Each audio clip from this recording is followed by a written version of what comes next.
एक बार की बात है, एक राजा था। उसका एक बड़ा सा राज्य था। एक दिन उसे देश घूमने का विचार आया और उसने देश भ्रमण की योजना बनाई और घूमने निकल पड़ा।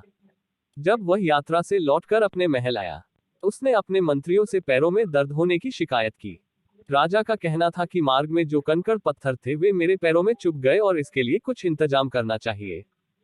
कुछ देर विचार करने के बाद उसने अपने सैनिकों व मंत्रियों को आदेश दिया कि देश की संपूर्ण सड़कें चमड़े से ढक दी जाएं। राजा का ऐसा आदेश सुनकर सब सकते में आ गए, लेकिन किसी ने भी मना करने की हिम्मत नहीं दिखाई। यह तो निश्चित ही था कि इस काम के लिए बहुत सारे रुपए की जरूरत थी, लेकिन फिर भी किसी ने कुछ नहीं कहा। कुछ देर बाद राजा के एक बुद्धिमान मंत्री ने एक युक्ति निकाली। उसने राजा के पास जाकर डरते हुए कहा कि मैं आपको एक सुझाव देना चाहता हूँ।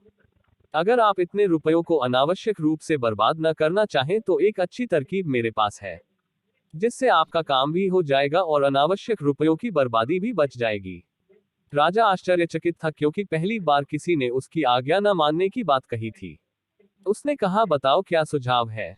मंत्री ने कहा कि पूरे देश की सड़कों को चमड़े से ढकने के बजाय आप चमड़े के एक टुकड़े का उपयोग कर अपने पैरों को ही क्यों नहीं ढक लेते। राजा ने अचरज की दृष्टि से मंत्री को देखा और उसके सुझाव को मानते हुए अपने लिए जूता बनवाने का आदेश दे दिया।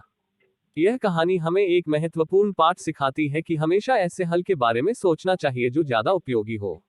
जल्दबाजी में अप्रायोगिक हल सोचना बुद्धिमानी नहीं है। दूसरों के साथ बातचीत से भी अच्छे हल निकाले जा सकते हैं।